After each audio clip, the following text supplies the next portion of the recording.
भारत लड़ाका तैयार बनाने में न सिर्फ खुद कफील बल्कि दूसरे ममालिक को भी तैयारे बनाकर बेचने की भी पेशकश। जबकि अर्जेंटाइन, ऑस्ट्रेलिया, मिस्र, अमेरिका और इंडोनेशिया और फिलिपाइन भी सिंगल इंजन वाले इन लड़ाका तैयारों को सप्लाई।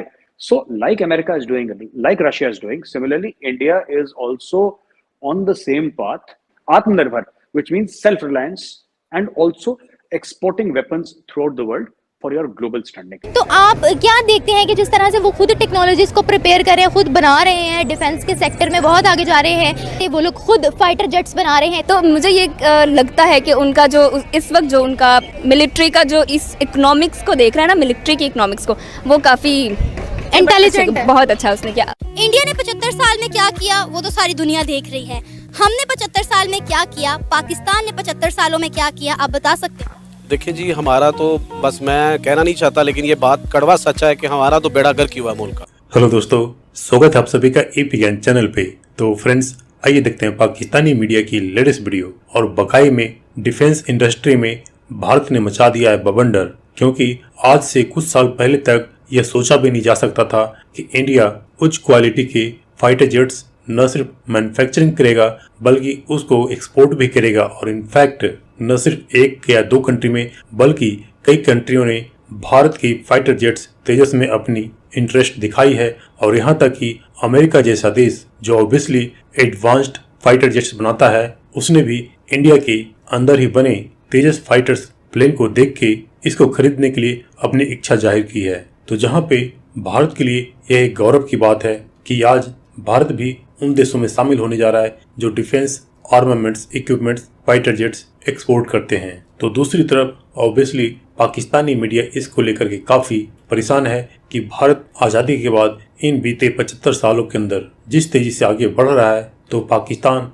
वहीं मीलों मीलों पीछे रह गया है। तो दोस्तों, आइए देखते हैं पाकिस्तान सिर्फ खुद कफील बल्कि दूसरे ममालिक को भी तैयारे बनाकर बेचने की भी पेशकश। भारत की जानिब से अमेरिका समेत 6 ममालिक को जदीद लड़ाका तैयारे बेचने की पेशकश। भारतीय जराये के मुताबिक भारत की वजारत दिफा ने कहा है कि मलेशिया को 18 लाइट तैयारे LCA तेजस फरोख्त करने की पेशकश की है। जबकि अर्जेंटाइन, ऑस्ट्रेलिया, मिस्र, अमेरिका और इंडोनेशिया और फिलिपाइन भी सिंगल इंजन वाले इन लड़ाका तैयारों को खरीदने में दिलचस्पी रखते हैं। India is looking at getting the latest weapon systems, आत्मनिर्भर भारत, मैन्युफैक्चरिंग का एक और है ना बात को। That's very interesting.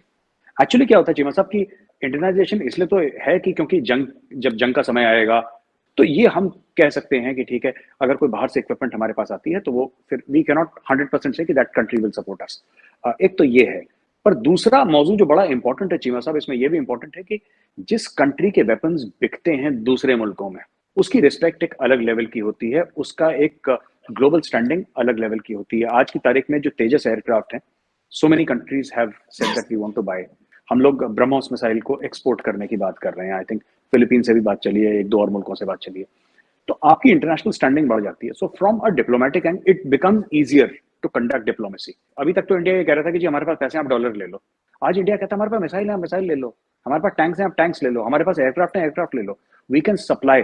So like America is doing, like Russia is doing, similarly India is also on the same path, Atmanirbhar, which means self-reliance and also exporting weapons throughout the world for your global standing. प्रधानमंत्री मोदी की एक खास बात है कि वो अपने भाषणों में जो कुछ कहते हैं उसकी योजना पर रणनीति वो पहले बना चुके होते हैं, इसलिए उनके दावे दूसरे नेताओं की तरह खोखले नहीं होते हैं। आज वक्त ने ऐसी करवट बदली है कि पहले तकनीक के मामले में पूरी तरह से विदेशों पर निर्भर भारत की क्षमता आज इतनी ज्यादा बढ़ गई है कि दुनिया के देश अपनी जरूरतों के लिए भारत की ओर देख रहे हैं। भारत के हथियारों की खास बात ये है कि भारत के हथियार दूसरे देशों के हथियारों के मुकाबले सस्ते और ज्यादा घातक हैं। इनकी तकनीक बेहद हाई लेवल की है जो टारगेट को एक्यूरेसी से तबाह करते हैं। और सबसे चौंकाने वाली खबर यह है कि पूरी दुनिया में सबसे ज्यादा हथियार बेचने वाले सुपर पावर अमेरिका को भी भारत के बने हथियार आकर्षित कर रहे हैं। भारत का स्वदेशी जेट विमान तेजस पूरी दुनिया में धूम मचा रहा है। दुनिया के बड़े बड़े देशों ने इसे खरीदने में दिलचस्पी दिखाई है। डिफेंस इक्विपमेंट का सबसे बड़ा एक्सपोर्टर अमेरिका भी पूरी तरह भारत में विकसित इस लड़ाकू विमान में दिलचस्पी दिखा रहा है।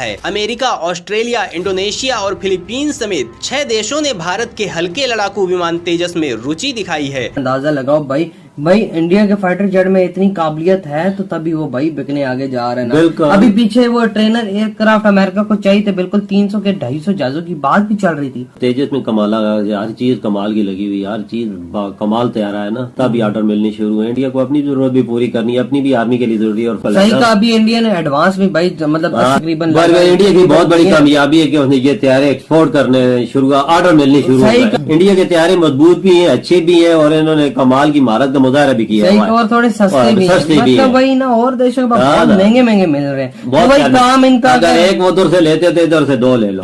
ये बात समझ सकते हैं, बिल्कुल ऐसे ही है। डिफेंस के सेक्टर को अपना वो लोग स्ट्रॉन्ग बना रहे हैं, तो आप क्या देखते हैं कि जिस तरह से वो खुद टेक्नोलॉजीज को प्रिपेयर कर रहे हैं, खुद बना रहे हैं, डिफेंस के सेक्टर में बहुत आगे जा रहे हैं, तो आप कहाँ देखते हैं इंडिया को? देखें, कोई भी मुल्क तभी सर्वाइव होता है जब वो खुद कुछ चीज़ मैन्युफैक्चर करता है। जब आप किसी और मुल्क पर डिपेंडेंट होते हो तो मेरा नहीं हाल कि आप सर्वाइव कर पाते हो। जी, उनका मकसद क्या है? नौकरी कैसे मिलेगी? नौकरी को थैले में डाल के आप खुद नहीं पकड़ा दूंगा। उसके लिए क्या है कि आप अपने मुल्क में कोई ना कोई प्लांट लगाएं, वो आप मशीनरी के लगाएं, आप उनको वेपन्स के लगाएं, कोई भी लगाएं। जब आप अपनी कंट्री में प्लांट लगाएंगे तो आपको मैन पावर भी चाहिए होगी, तो एक प्लांट लगाने से आपके कितने मसाइल हल हो जाते हैं मेरे हिसाब से।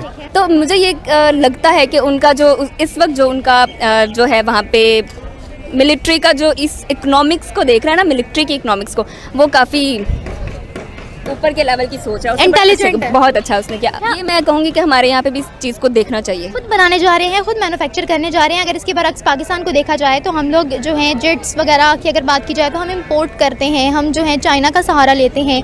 तो आप क्या कहेंगे? मैं अपनी उसी बात को सेकंड करूँगी कि अगर हमारे पास मैन्युफैक्चरिंग का बजट ही नहीं है तो हम कैसे इंडस्ट्री लगा। आजादी के 75 सालों में इंडिया ने 75,000 स्टार्टअप का टारगेट अचीव किया है। सर मुझे ये बताएं कि आपके अकॉर्डिंगली इस वक्त पाकिस्तान में कितनी इंडस्ट्रीज काम कर रही हैं जो पाकिस्तान की अपनी है? मेरे ख्याल में पाकिस्तान में इस टाइम तो बहरान है बहुत ज़बरदस्त किस्म का, लेकिन इंडिया में जिस तरह बहुत ज़्यादा इंडस्ट्रीज़ है, बांग्लादेश में बहुत ज़्यादा इंडस्ट्रीज़ हैं, तो रीजंस बिहाइंड ऑल दिस जो है वो सिर्फ है सियासी स्ट्रक्चर ठीक नहीं है पाकिस्तान में। तो जहाँ तक इंडस्ट्रीज़ की बात है तो सियासी इस्तेकाम आएगा तो इंडस्ट्रीज लगेंगी ना। जब आपका डॉलर ही ऊपर जा रहा है तो इन्वेस्टर तो भाग रहा है यहाँ से, इन्वेस्टर तो इंडिया जा रहा है, इन्वेस्टर बांग्लादेश जा रहा है, इन्वेस्टर चाइना जा रहा है। तो पाकिस्तान की इंडस्ट्रीज नहीं उठेगी, मजदूर को या मजदूरी नहीं मिलेगी, तो कैसे आगे मामला चलेंगे? अगर हम बात करें अपने हमसाए मुल्क इंडिया की, तो इन 75 सालों में इंडिया ने 75,000 स्टार्टअप रिकॉग्नाइज करवाए हैं, 75,000 इंडस्ट्रीज लगाई हैं। क्या कहेंगे कितनी बड़ी अचीवमेंट है इंडिया की? तो ये तो बहुत बड़ी अचीवमेंट है। आज के जो जितना बड़ा मुल्क है वहाँ पे बहुत ज्यादा आबादी है।